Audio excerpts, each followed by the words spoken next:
Hulagu Khan की बेटी Baghdad में गश्त कर रही थी कि एक हुजूम पर उसकी नज़र पड़ी। पूछा, लोग यहाँ क्यों इकट्ठे हैं? जवाब आया, एक आलिम के पास खड़े हैं। उसने आलिम को अपने सामने पेश होने का हुक्म दिया।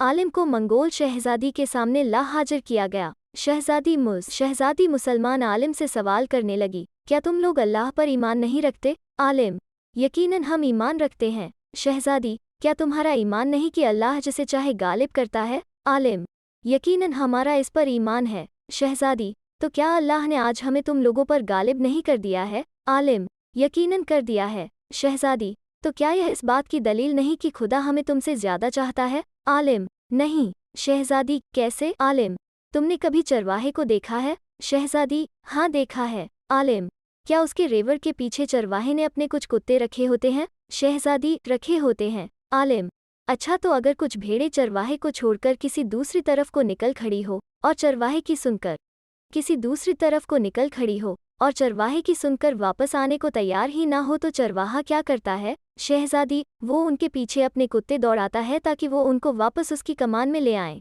आलिम, वो कुत्ते कब तक उन भेड़ों के पीछे पड़े रहते हैं?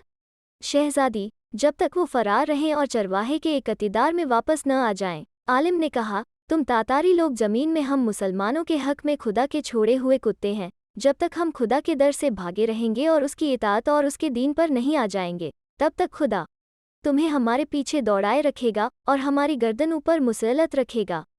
जब हम खुदा के दर पर वापस आ जाएंगे, उस दिन तुम्हारा काम खत्म हो जाएगा।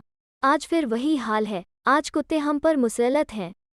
हिंदुत्ववादी, यहूदी और ईसाइयों सूरत में, और जब तक हम इस्लाम की तरफ वापस ना आ जाएं, तब तक हम पर मुसल्लत रहेंगे। मुसलमान आलिम के इस जवाब में आज हमारे गौर फिक्र के लिए बहुत कुछ पोशीदा है, सोचिए ज़रूर। हिंदुत्ववादी, यहूदी और ईसाइयों सूरत में, और जब तक हम इस्लाम की तरफ वापस ना आ जाएं, तब तक हम पर मुसल्लत रहेंगे। मुसलमान आलिम के इस जवाब में आज हमारे गौर फिक्र के लिए बहुत कुछ पोशीदा है, सोचिए ज़रूर।